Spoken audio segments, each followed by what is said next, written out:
Di dunia anak-anak, ada dua kondisi yang terkadang terlihat sangat mirip, autisme dan post-traumatic stress disorder atau PTSD.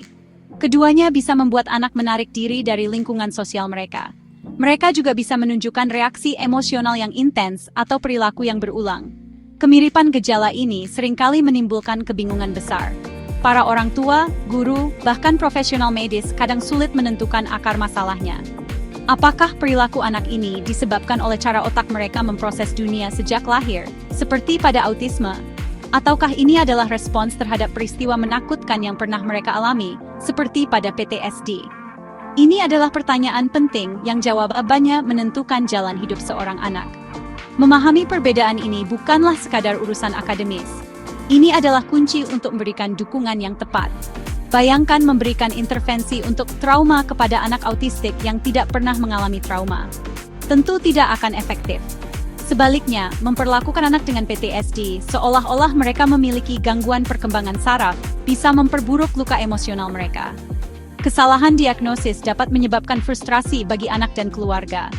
Anak mungkin merasa tidak dipahami, sementara orang tua merasa lelah karena upaya mereka tidak membuahkan hasil. Oleh karena itu, langkah pertama yang paling krusial adalah mengenali bahwa kebingungan ini nyata dan butuh kehati-hatian dalam penilaian.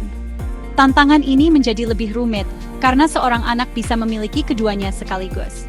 Anak dengan autisme, karena kesulitan mereka memahami isyarat sosial dan memproses informasi sensorik, bisa jadi lebih rentan mengalami peristiwa traumatis. Situasi yang bagi anak lain biasa saja, seperti perundungan di sekolah atau perubahan rutinitas yang drastis, bisa menjadi sumber trauma bagi anak autistik. Ketika ini terjadi, gejala autisme dan PTSD akan tumpang tindih, menciptakan lapisan kompleksitas yang sulit diurai. Memisahkan mana gejala yang berasal dari autisme dan mana yang merupakan reaksi trauma, menjadi sebuah teka-teki diagnostik yang menantang. Maka dari itu, kita perlu membekali diri dengan pengetahuan yang lebih dalam. Kita harus melihat lebih jauh dari sekadar perilaku yang tampak di permukaan. Kita perlu memahami riwayat hidup anak, kapan gejala pertama kali muncul, dan dalam konteks apa perilaku tersebut terjadi. Dengan membongkar lapisan-lapisan ini, kita bisa mulai melihat pola yang berbeda. Panduan ini bertujuan untuk memberikan peta jalan yang lebih jelas bagi orang tua dan pendidik. Sebuah panduan untuk menavigasi wilayah abu-abu antara autisme dan PTSD demi memberikan bantuan yang benar-benar dibutuhkan oleh setiap anak yang unik. Anak dengan autisme memandang dan merasakan dunia secara berbeda.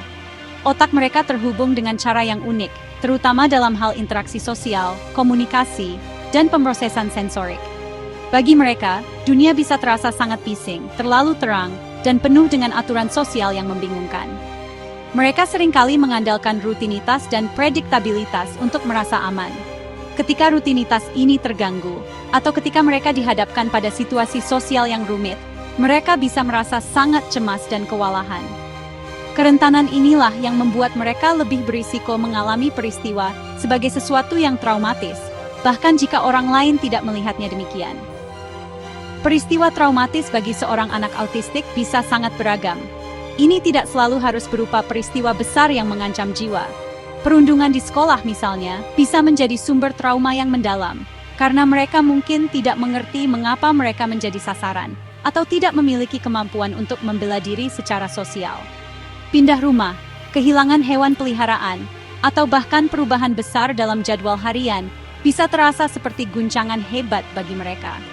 Pengalaman sensorik yang luar biasa intens, seperti terjebak di ruangan dengan alarm kebakaran yang berbunyi nyaring, juga dapat meninggalkan jejak trauma yang signifikan pada sistem saraf mereka yang sudah sensitif. Ketika seorang anak autistik mengalami trauma, gejalanya bisa menjadi topeng yang menutupi kondisi autisme mereka, atau sebaliknya. Misalnya, perilaku menghindar dari kontak mata yang merupakan ciri khas autisme, bisa disalahartikan sebagai gejala penghindaran trauma. Demikian pula, ledakan emosi yang disebabkan oleh kelebihan sensorik pada anak autistik bisa tampak seperti reaksi emosional yang intens akibat PTSD.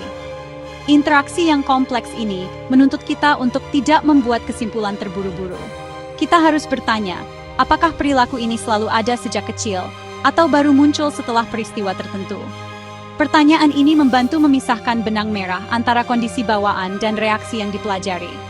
Pentingnya mengenali interaksi ini terletak pada pendekatan terapeutik yang akan diberikan. Jika seorang anak autistik menunjukkan gejala trauma, mereka membutuhkan dukungan ganda. Mereka memerlukan terapi yang dirancang khusus untuk memproses trauma, tetapi terapi tersebut harus dimodifikasi agar sesuai dengan kebutuhan sensorik dan komunikasi mereka. Mengabaikan aspek autisme dalam terapi trauma bisa membuat terapi itu sendiri menjadi pengalaman yang menakutkan bagi anak. Sebaliknya, hanya fokus pada intervensi autisme tanpa mengatasi trauma yang mendasarinya akan seperti membangun rumah di atas fondasi yang retak. Kedua aspek harus ditangani secara bersamaan dan terintegrasi. Meskipun gejalanya bisa tumpang tindih, ada perbedaan mendasar jika kita melihat lebih dekat pada 4 area utama: perkembangan bahasa, interaksi sosial emosional, pemrosesan sensorik, dan pola perilaku. Dalam hal perkembangan bahasa, anak autistik seringkali menunjukkan keterlambatan atau pola yang tidak biasa sejak usia dini. Mereka mungkin mengalami ekolalia atau kesulitan menggunakan bahasa untuk berkomunikasi dua arah.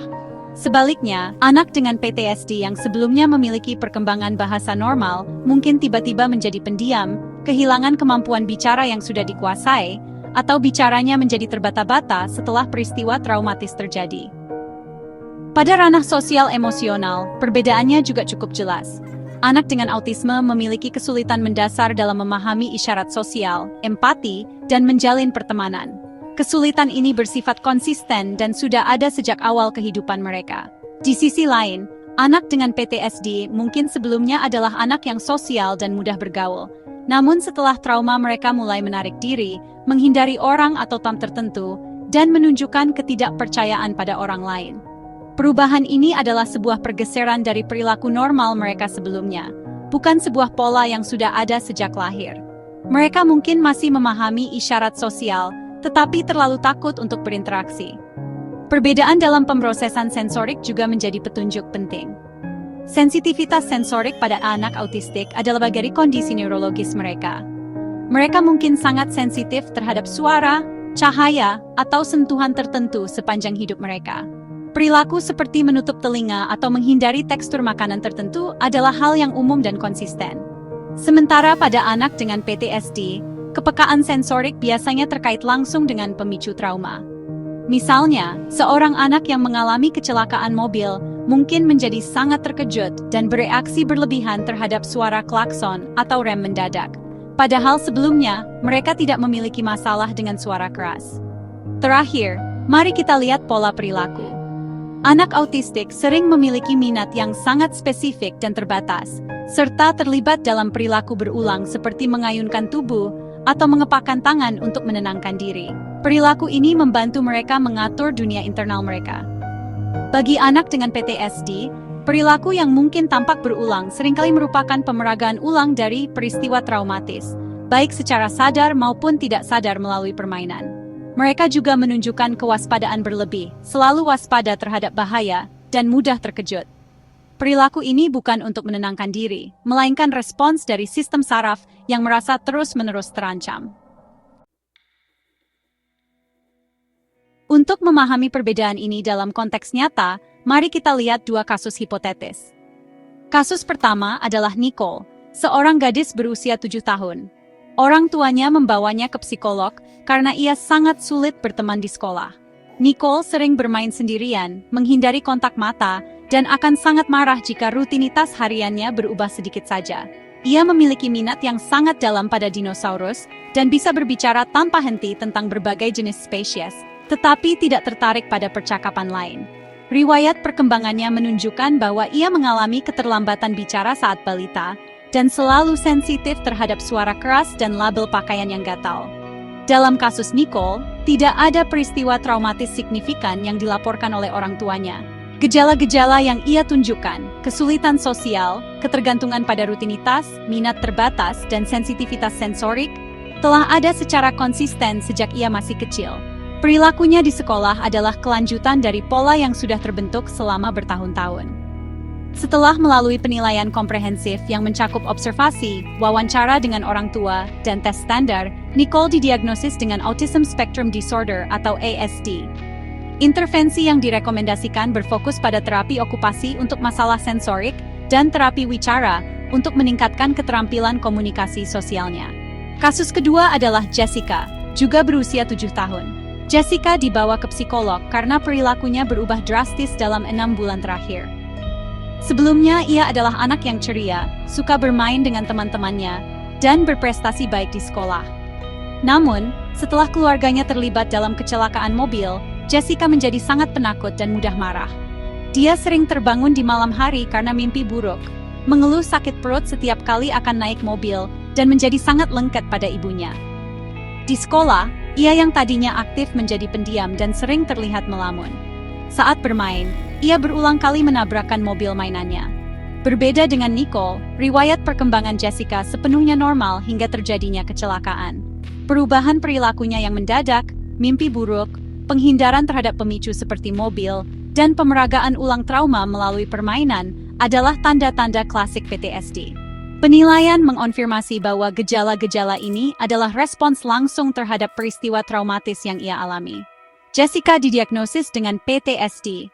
Rencana perawatannya mencakup Trauma Focused Cognitive Behavioral Therapy atau TFCBT untuk membantunya memproses ingatan tentang kecelakaan dan mengembangkan strategi coping yang sehat. Kisah Nicole dan Jessica menyoroti betapa pentingnya melihat riwayat dan konteks kemunculan gejala. Perbedaan antara autisme dan PTSD dapat terlihat pada berbagai tahap perkembangan anak, meskipun manifestasinya bisa berbeda. Pada usia balita, sekitar 1-3 tahun, tanda-tanda autisme biasanya sudah mulai muncul. Orang tua mungkin memperhatikan bahwa balita mereka tidak merespons saat namanya dipanggil, jarang melakukan kontak mata, atau tidak menunjuk pada objek yang menarik untuk berbagi perhatian. Mereka mungkin menunjukkan keterlambatan dalam perkembangan bicara, atau tidak menggunakan gestur seperti melambaikan tangan. Perilaku berulang, seperti menyusun mainan dalam barisan lurus atau memutar-mutar benda, juga sering terlihat pada usia ini sebagai bagian dari pola perkembangan mereka. Sebaliknya, PTSD pada balita sangat jarang terjadi, kecuali jika mereka mengalami trauma yang parah dan berulang, seperti pengabaian atau kekerasan. Jika itu terjadi, gejalanya bisa terlihat berbeda dari anak yang lebih besar. Seorang balita dengan PTSD mungkin kehilangan keterampilan yang sudah dikuasai, seperti toilet training atau kemampuan bicara. Mereka bisa menjadi sangat lengket dan cemas saat berpisah dengan pengasuh utama. Mereka mungkin juga menunjukkan ketakutan yang tidak dapat dijelaskan atau ledakan amarah yang ekstrem. Namun, yang paling membedakan adalah adanya peristiwa traumatis yang mendahului perubahan perilaku ini. Sementara pada autisme, polanya sudah ada sejak awal. Memasuki usia sekolah, sekitar 6-12 tahun, perbedaan ini menjadi lebih jelas, terutama dalam konteks sosial. Anak sekolah dengan autisme akan terus menunjukkan kesulitan dalam memahami aturan sosial yang kompleks, sarkasme, atau bahasa tubuh. Mereka mungkin kesulitan bekerja dalam kelompok atau mempertahankan percakapan timbal balik dengan teman sebaya. Minat khusus mereka mungkin jadi lebih intens dan menjadi cara utama mereka berinteraksi dengan dunia. Perjuangan sosial ini bersifat kronis dan merupakan bagian dari pengalaman mereka sehari-hari di sekolah, bukan sesuatu yang baru muncul. Mereka berjuang dengan bagaimana cara berinteraksi sosial. Sementara itu, anak sekolah dengan PTSD menunjukkan perubahan drastis dari fungsi sosial mereka sebelumnya. Anak yang tadinya populer dan mudah bergaul mungkin tiba-tiba mengisolasi diri, menjadi curiga terhadap teman-temannya, atau menunjukkan agresi sebagai respons terhadap perasaan terancam. Masalah akademis juga bisa muncul, seperti kesulitan berkonsentrasi atau penurunan nilai yang tiba-tiba, karena pikiran mereka disibukkan oleh ingatan traumatis. Mereka mungkin menghindari kegiatan sekolah atau tempat-tempat yang mengingatkan mereka pada trauma. Perjuangan mereka bukanlah tentang bagaimana cara bersosialisasi, tetapi lebih karena rasa takut untuk bersosialisasi. Sebagai orang tua atau guru, Anda berada di garis depan untuk mengamati perilaku anak. Memiliki kerangka kerja praktis dapat membantu Anda membuat keputusan yang lebih tepat dan tidak terburu-buru menyimpulkan. Langkah pertama adalah menjadi seorang pengamat yang cermat dan objektif. Buatlah catatan sederhana tentang perilaku yang Anda khawatirkan. Catat kapan perilaku itu terjadi, apa pemicunya, dan berapa lama durasinya. Yang terpenting, tanyakan pada diri sendiri, apakah perilaku ini baru muncul, atau sudah menjadi bagian dari kepribadian anak ini sejak lama? Jawaban atas pertanyaan ini adalah petunjuk awal yang sangat berharga untuk membedakan antara perubahan akibat trauma dan pola perkembangan autistik. Langkah kedua adalah fokus pada konteks. Anak dengan PTSD seringkali menunjukkan gejala yang terkait dengan pemicu spesifik. Misalnya, seorang anak menjadi cemas hanya saat mendengar suara sirene atau melihat orang yang mirip dengan pelaku trauma. Perilaku mereka bersifat situasional. Sebaliknya, tantangan yang dihadapi anak autistik cenderung lebih konsisten di berbagai situasi. Kesulitan mereka dalam interaksi sosial atau kepekaan sensorik akan muncul baik di rumah, di sekolah, maupun di tempat umum. Dengan memperhatikan konsistensi perilaku di berbagai konteks, Anda dapat mulai melihat pola yang lebih jelas mengarah ke satu kondisi atau yang lain. Setelah melakukan pengamatan awal, langkah ketiga adalah berkomunikasi. Guru dan orang tua harus bekerja sama dan berbagi informasi. Guru mungkin melihat perilaku di sekolah yang tidak terlihat di rumah, dan sebaliknya. Dengan menyatukan kedua perspektif ini, gambaran tentang anak menjadi lebih utuh. Hindari menggunakan label seperti autis atau trauma secara gegabah. Sebaliknya, gunakan bahasa deskriptif. Saya perhatikan dia sering menutup telinga saat kelas ramai. Atau, sejak insiden di taman bermain, dia tidak mau lagi bermain ayunan. Pendekatan kolaboratif dan deskriptif ini jauh lebih konstruktif daripada membuat diagnosis sendiri. Langkah terakhir dan yang paling penting adalah mencari bantuan profesional. Pengamatan Anda adalah data yang sangat berharga, tetapi bukan pengganti diagnosis formal. Jika kekhawatiran Anda berlanjut, konsultasikan dengan psikolog anak, psikiater, atau dokter anak ahli perkembangan. Mereka memiliki alat dan keahlian untuk melakukan penilaian yang komprehensif. Sampaikan semua catatan dan pengamatan Anda kepada mereka. Peran Anda bukanlah sebagai pendiagnosis, melainkan sebagai advokat yang memastikan anak mendapatkan penilaian yang akurat dan dukungan yang tepat berdasarkan bukti, bukan asumsi. Pada akhirnya, semua upaya untuk membedakan autisme dan PTSD bermuara pada satu tujuan utama, kesejahteraan anak. Diagnosis yang tepat bukanlah sekadar memberi label, melainkan membuka pintu menuju pemahaman dan dukungan yang benar. Ini adalah fondasi di mana kita membangun strategi yang efektif untuk membantu anak bertumbuh dan berkembang. Tanpa diagnosis yang akurat, kita berisiko berjalan di jalan yang salah, memberikan intervensi yang tidak hanya tidak membantu, tetapi juga bisa merugikan. Bagi seorang anak yang berjuang, mendapatkan bantuan yang salah bisa terasa seperti sebuah pengkhianatan, memperdalam perasaan isolasi dan kebingungan mereka. Manfaat dari diagnosis yang tepat sangat luas, tidak hanya untuk anak tetapi juga untuk seluruh keluarga. Bagi anak, diagnosis yang benar memberikan validasi atas pengalaman mereka. Anak dengan autisme akhirnya mengerti mengapa mereka merasa berbeda. Dan anak dengan PTSD mendapatkan pengakuan bahwa reaksi mereka adalah respons normal terhadap peristiwa yang tidak normal. Bagi orang tua, diagnosis memberikan kejelasan dan peta jalan. Rasa bersalah dan kebingungan seringkali tergantikan dengan pemberdayaan. Mereka dapat mencari sumber daya yang tepat, terhubung dengan komunitas yang mendukung, dan belajar strategi spesifik untuk membantu anak mereka di rumah. Diagnosis yang akurat juga memberdayakan para pendidik di sekolah. Ketika seorang guru memahami bahwa perilaku menantang seorang siswa disebabkan oleh kelebihan sensorik autistik, bukan pembangkangan, pendekatan mereka akan berubah dari hukuman menjadi akomodasi. Demikian pula, jika guru tahu bahwa ketidakmampuan siswa untuk fokus disebabkan oleh ingatan traumatis, mereka dapat memberikan ruang yang aman dan dukungan emosional, bukan tekanan akademis. Diagnosis yang tepat mengubah cara pandang kita terhadap anak, dari melihat anak nakal, menjadi melihat anak yang sedang berjuang dan membutuhkan bantuan kita.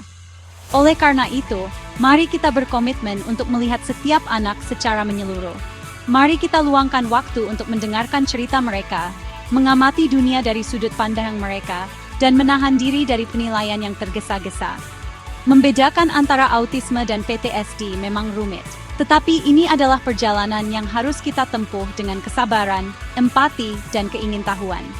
Setiap anak berhak untuk dipahami sepenuhnya dan didukung tanpa syarat. Dengan diagnosis yang tepat sebagai kompas kita dapat membimbing mereka keluar dari kebingungan dan menuju masa depan di mana mereka dapat mencapai potensi penuh mereka, apapun tantangan yang mereka hadapi.